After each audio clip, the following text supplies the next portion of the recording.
Hello tout le monde, bienvenue sur le podcast de Luxe Impulsion. Je suis Sephora, coach et prépa mental business. Ma valeur première, la liberté. Ma passion, explorer tous les leviers de performance d'un business. Et le succès, tu le sais, c'est 80% mindset, 20% stratégie. Alors ma mission aujourd'hui, aider les entrepreneurs à propulser leurs résultats pour vivre leur liberté et en prenant du plaisir. Au programme de ce podcast, apprendre à libérer son leadership et piloter son mindset. Attention, décollage imminent, bonne écoute!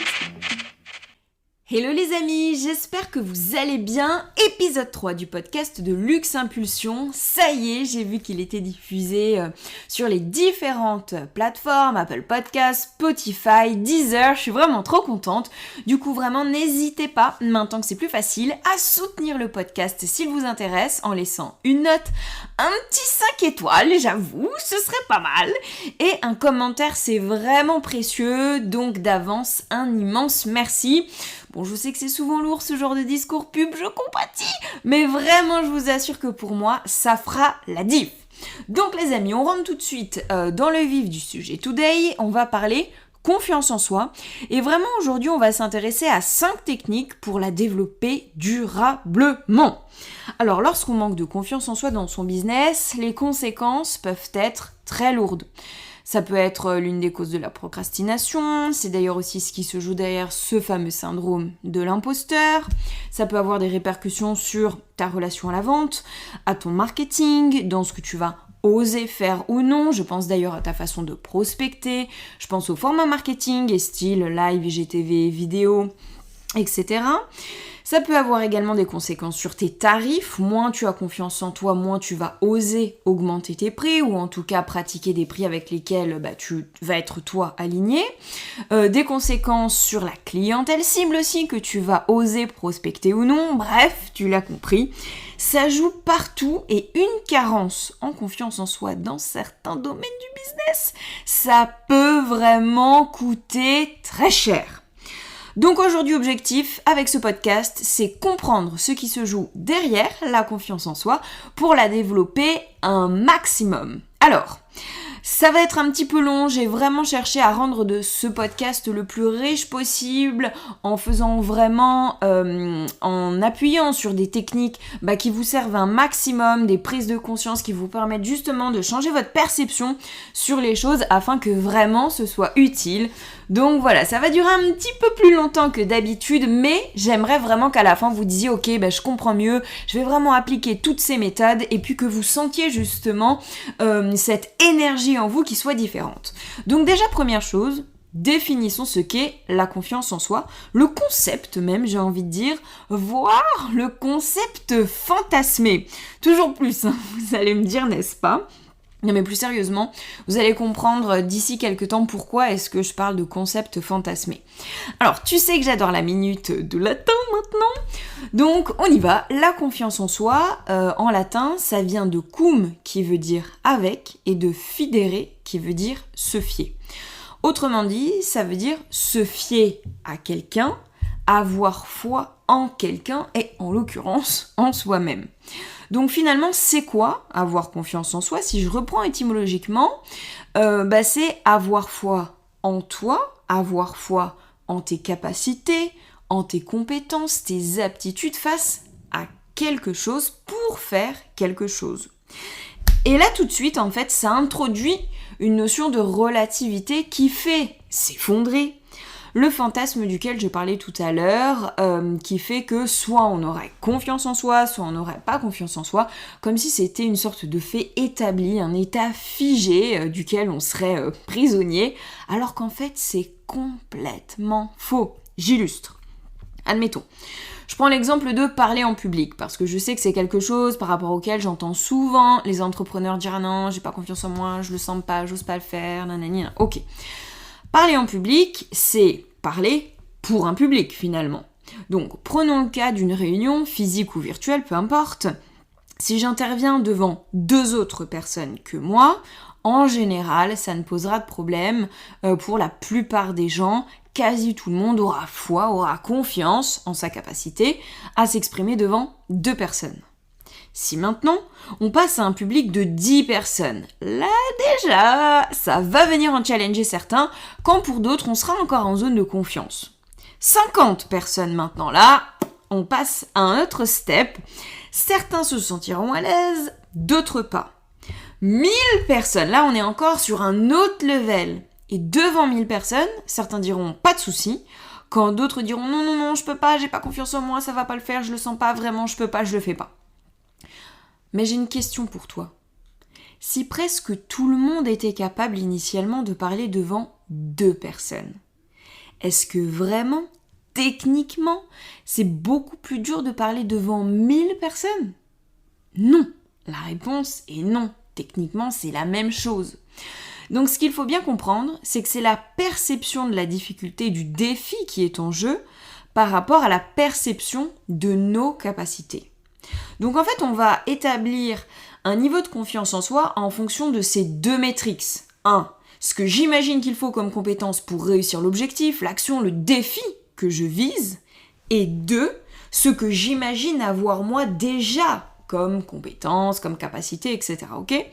Et plus j'estime que je vais cocher de cases compétences parce que j'imagine les avoir sur la liste de ce que je pense qu'il faut avoir pour réussir à faire ce que je veux, et à ce moment-là, plus je vais considérer que j'ai confiance en moi. À l'inverse, moins j'ai l'impression que j'en coche sur la liste, et moins j'aurai l'impression d'avoir les compétences nécessaires pour parvenir à faire ce que je veux, et donc à ce moment-là, moins j'aurai l'impression d'être au niveau, à la hauteur, et donc à ce moment-là, j'aurai donc moins confiance en moi. Donc il y a vraiment cette notion de compétence par rapport à une action précise. Ça, c'est vraiment la première relativité. C'est qu'en fait, on parle toujours de confiance en soi en général, alors que la confiance, on vient de le voir, c'est toujours en rapport à une action précise, à un objectif précis. Et maintenant, la deuxième relativité, c'est ma perception de mes compétences à l'instant T. Je te donne un exemple. Moi, personnellement, j'ai jamais eu de problème avec la prise de parole en public, quel que soit le nombre, quel que soit le format, ça n'a jamais été un souci. Pour autant, il y a à peu près, je dirais 7-8 ans, je reçois en cadeau, en fait, un stage de théâtre à Paris d'une semaine dans une école hyper réputée. En plus, je me dis, ah là là, ça va être génial et tout, super. Sauf qu'à ce moment-là de ma vie, je suis dans une relation amoureuse franchement chaotique et j'étais usée, fatigue psychique, fatigue physique, émotionnellement c'était toujours les montagnes russes, donc vraiment je me sentais vidée et avec une estime de moi pas mal entamée. Donc ça c'est juste pour poser le contexte, que tu comprennes mieux en fait la suite, pourquoi je te dis ça. Donc le stage démarre, le matin, on fait des trucs en cercle, des exercices de respiration, des vocalises, etc. Bon, je me sens déjà pas hyper à l'aise, mais je me dis allez, c'est le début, ça va passer, accroche-toi, ça va le faire. Et puis l'après-midi, en fait, on doit déclamer un texte sur scène, face aux autres assis dans la salle. Mais on devait être 10 à tout casser, répartis dans la salle, quoi. Donc la salle était vide et je me retrouve juste en face à moi avec 10 personnes. Et il faut savoir qu'en plus, à l'époque, j'étais déjà journaliste télé, j'animais déjà des conférences devant des centaines de personnes, etc. en tant que journaliste. Donc finalement, les 10 personnes, pour moi, c'était pas spécialement challengeant, c'était pas grand-chose. Mais à ce moment précis-là, je monte sur scène, et je me retrouve face à cette grande salle vide, et je sais pas, c'est la crise de panique à l'intérieur, mais un sentiment d'angoisse, mais total, impossible de déclamer quoi que ce soit. Incompréhensible pour moi, mais à ce moment-là, je me sens incapable.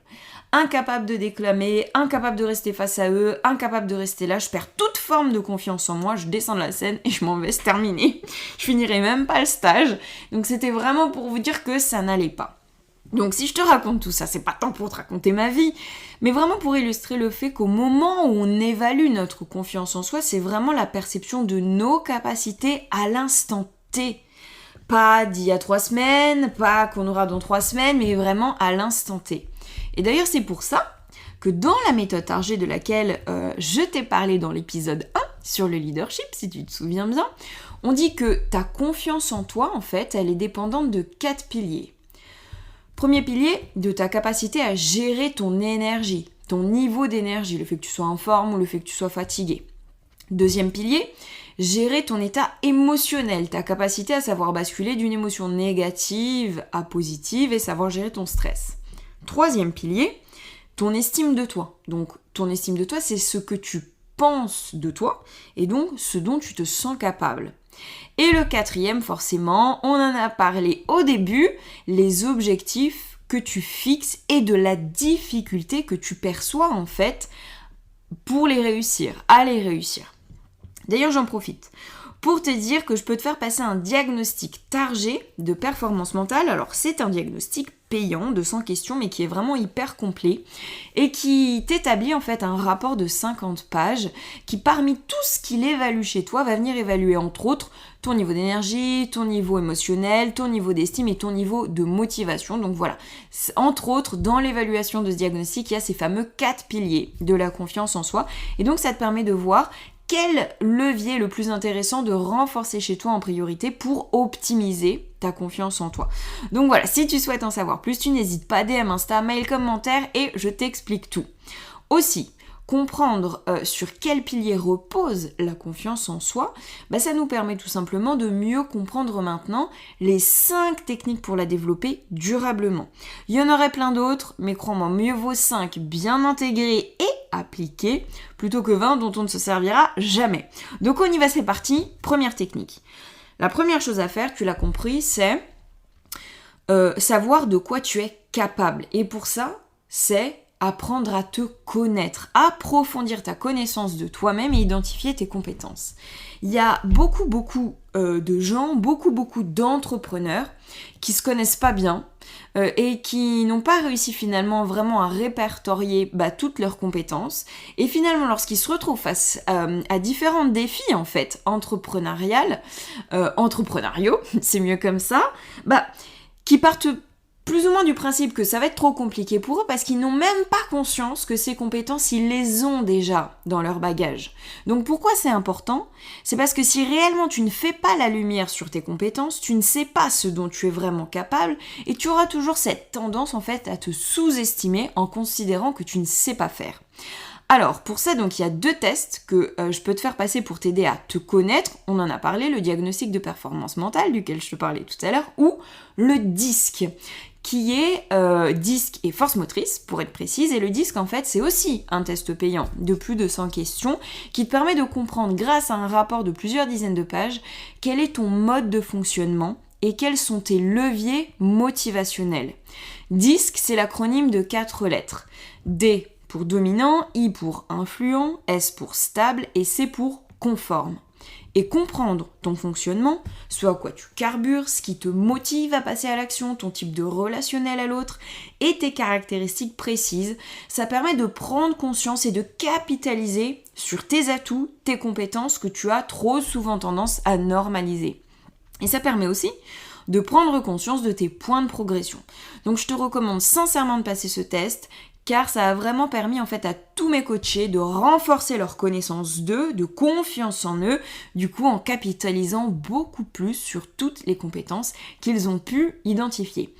Une autre méthode pour approfondir sa connaissance de soi, 100% gratuite cette fois-ci, c'est de prendre tout simplement tes 10 plus belles victoires, 10 plus belles réussites, performances dans le business, dans le sport, dans ta vie perso, où tu veux. Tu listes tes 10 plus belles réussites et derrière chacune d'elles, tu vas venir lister 10 compétences que tu as su mobiliser derrière chacune de ces réussites pour y arriver justement. Donc parfois, tu listeras peut-être une même compétence derrière des réussites différentes, c'est normal, il n'y a pas de souci.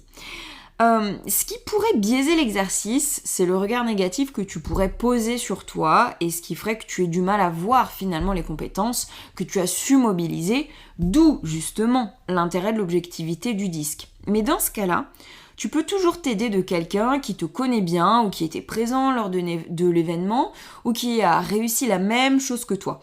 Donc comme ça, tu vois, son regard viendra élargir le tien et par la suite, tu vas pouvoir venir entourer les compétences qui reviennent le plus dans tes listes et tu vas pouvoir ainsi venir hiérarchiser tes capacités de celle qui revient le plus à celle qui revient le moins. ça va vraiment te permettre de prendre conscience de compétences sur lesquelles tu n'as pas ancré une certitude. Et ça va vraiment te permettre finalement de prendre conscience que derrière chacune de tes réussites, tu as su justement mobiliser bien plus de compétences que tu n'imagines, ce qui veut dire que forcément, dans tes bagages, tu as aussi bien plus de compétences que ce que tu pourrais penser à l'instant T. Deuxième technique. Ça va être tout simplement d'identifier tes croyances, tes pensées, ton discours interne vis-à-vis de toi-même. Là, on est dans le pilier de l'estime de soi. Je te renvoie à l'épisode 2 sur les croyances. Et le principe, c'est tu as toujours raison de penser ce que tu penses, car nos pensées créent notre réalité. Pense-toi capable et tu réussiras. Pense-toi incapable et tu échoueras. Échoueras entre guillemets, on est bien d'accord. Donc, fais la liste de toutes les pensées que tu as vis-à-vis de toi-même pour chacune d'elles. Pose-toi toujours cette question.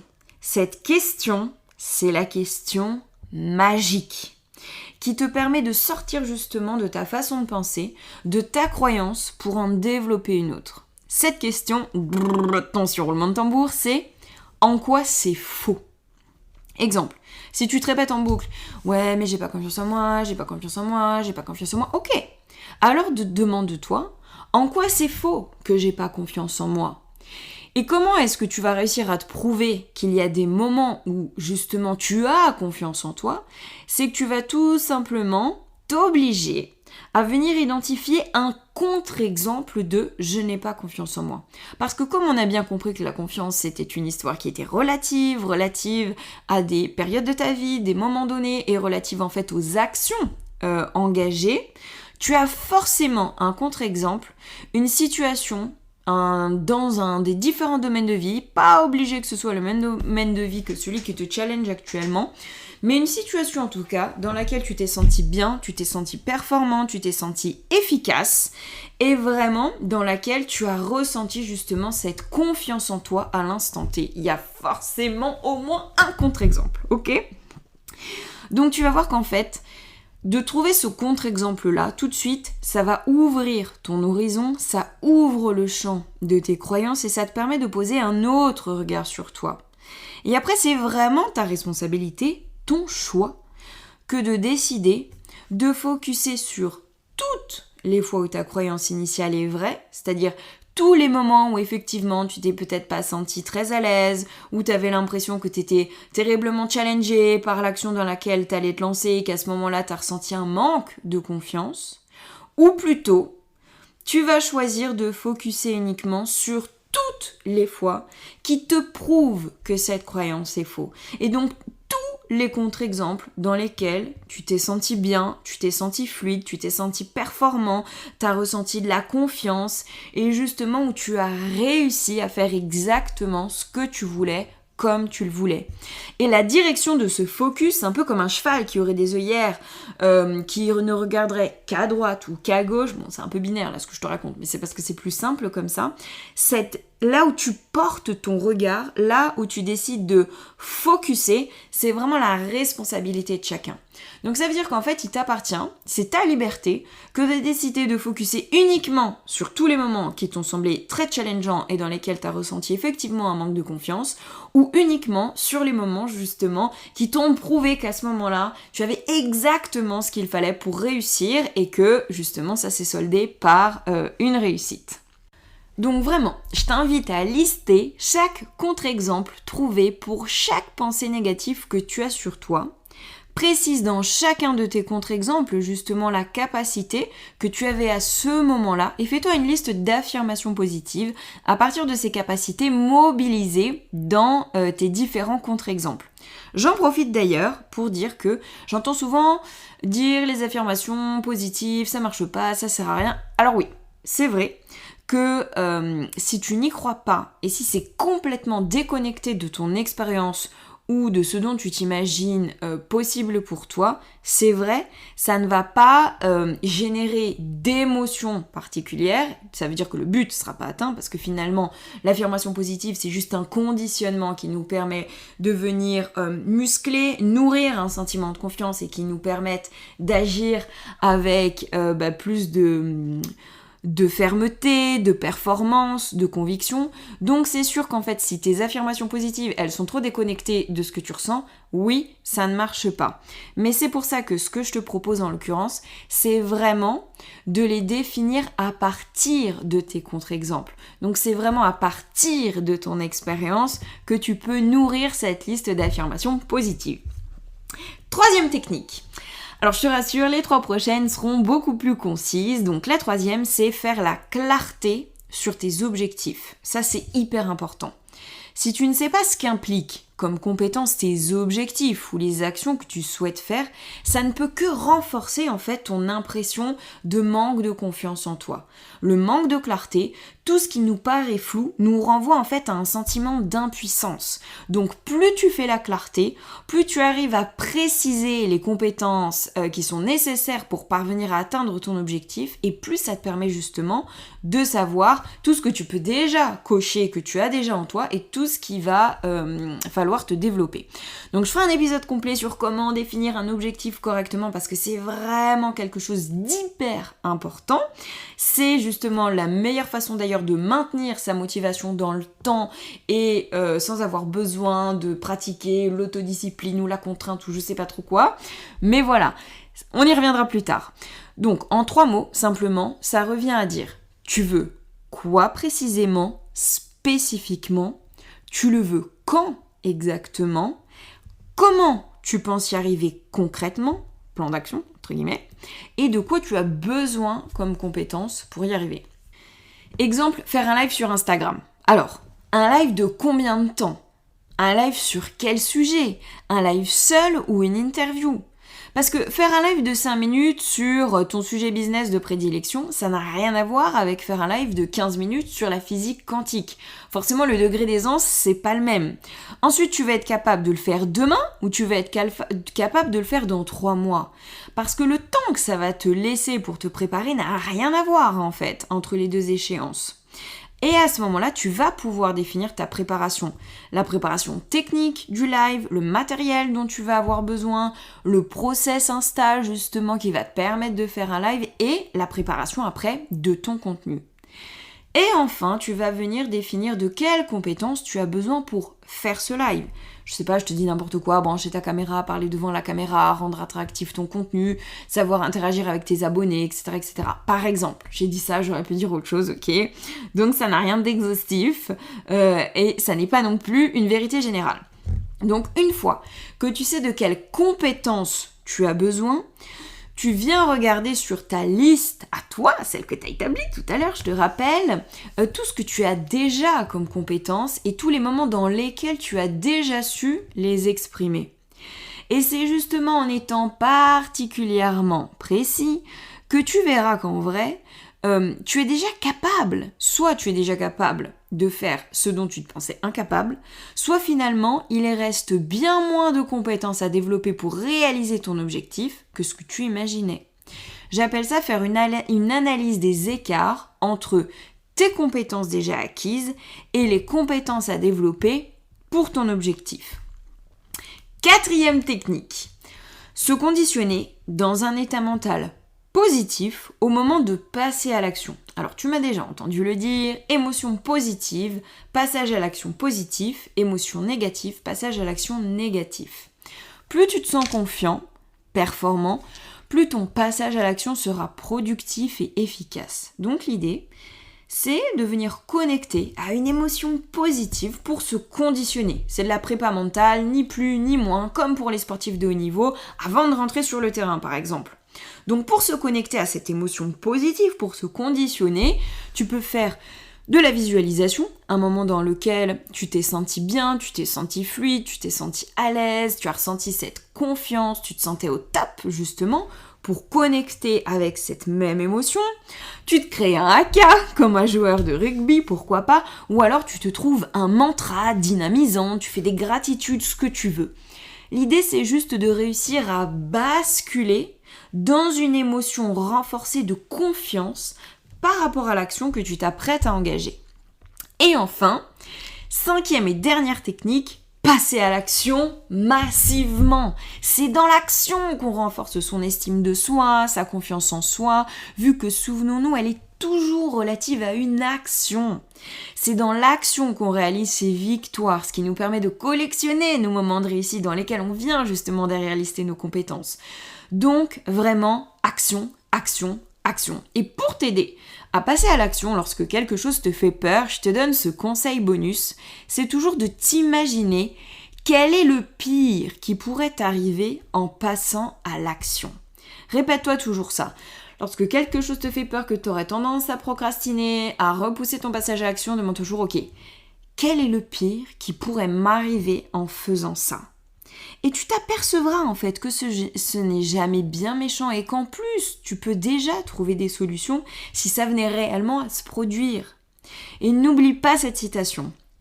S'il est dur d'échouer, le pire est de ne jamais avoir tenté de réussir. Donc vraiment, action, action, action, action, action massive. Voilà les amis, on arrive à la fin de cet épisode et pour vous faire une synthèse, on revient. La confiance en soi, c'est une notion relative. Elle dépend de l'objectif fixé et de la perception de tes capacités à l'instant T.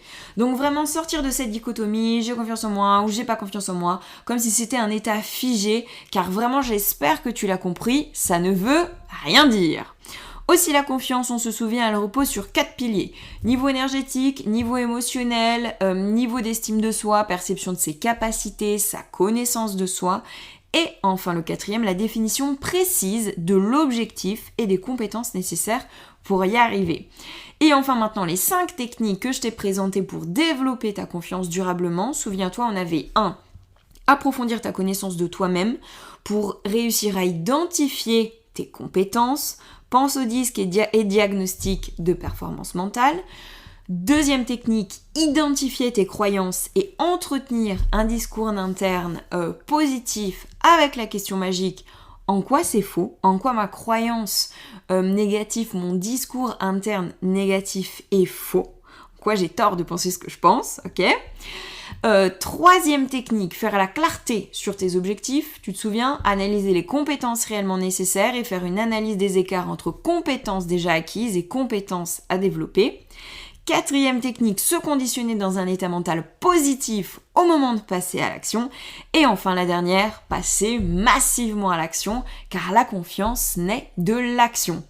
Voilà, j'espère sincèrement que cet épisode t'aura été utile car je sais combien la question de la confiance est présente. Je serais ravie de savoir quelle technique tu vas mettre en place, donc vraiment n'hésite pas à me le dire en commentaire. Si cet épisode t'a plu, partage-le autour de toi aux gens que tu penses que ça pourrait aider et je serais vraiment super contente que tu me laisses un petit 5 étoiles sur la plateforme d'écoute, une jolie récompense pour le cœur que je mets dans chacun de mes épisodes. D'avance, un grand merci. N'oublie pas surtout que tu es capable de tout et je te dis à très bientôt.